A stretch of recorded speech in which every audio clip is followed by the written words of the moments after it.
যখন আবু সালামা ইন্তেকাল করল, উম্মে সালামা রাদিয়াল্লাহু তাআলা আনহা কেঁদে কেঁদে হয়রান। আর নবীর শিখানো বাণী অনুযায়ী তিনি বারবার পড়ছিলেন ইন্না লিল্লাহ। কি পড়ছিলেন?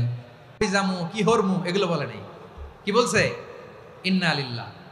যেহেতু বিশ্বনবী বলেছেন কেউ যদি বিপদের প্রথম ধাক্কায় পড়ে ইন্না লিল্লাহি ওয়া ইন্না ইলাইহি রাজিউন, আল্লাহুম্মা আজুরনি ফি মুসিবাতি ওয়া আখলুফ লি খায়রাম মিনহা, তাহলে এই বিপদে যে সে যা হারালো তার চেয়ে শ্রেষ্ঠ কিছু দিয়ে আল্লাহ তার বদল দিয়ে দিবে। এই হাদিস শুনে উম্মে সালামা রাদিয়াল্লাহু তাআলা আনহা ওনার প্রাণ প্রিয় স্বামী আবু সালামার ইন্তেকালের পরে চোখের পানি ছাড়ে আর পড়ে ইন্না লিল্লাহি ওয়া ইন্না ইলাইহি রাজিউন, আল্লাহুম্মা আজুরনি ফি মুসিবাতি ওয়া আখলুফ লি খায়রাম মিনহা।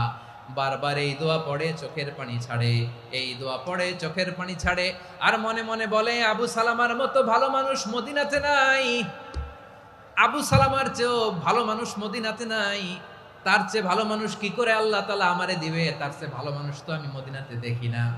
চোখের পানি দিয়ে বুক ভাসায় আর নবীর হাদিসের উপর আমল করে পড়ে ইন্না লিল্লাহি ওয়া ইন্না ইলাইহি রাজিউন, ইন্না লিল্লাহি ওয়া ইন্না ইলাইহি রাজিউন।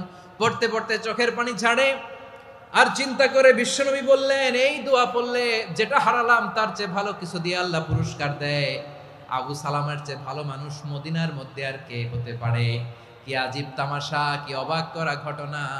কিছুদিন পরে দেখা গেল সাইয়্যিদুল মুরসালিন রাহমাতাল লিল আলামিন স্বয়ং বিশ্ব নবী উম্মে সালামাকে বিয়ের প্রস্তাব পাঠিয়েছে। স্বয়ং বিশ্ব নবী উম্মে সালামা রাদিয়াল্লাহু তাআলা আনহাকে বিয়ের প্রস্তাব পাঠিয়েছেন। উনি রাজি হয়ে গেলেন, বিয়ে হয়ে গেল, উনি হয়ে গেলেন উম্মুল মুমিনিন, আমাদের মা, পুরো মুসলিম উম্মার মা। চিৎকার করে বলেন আল্লাহু আকবার।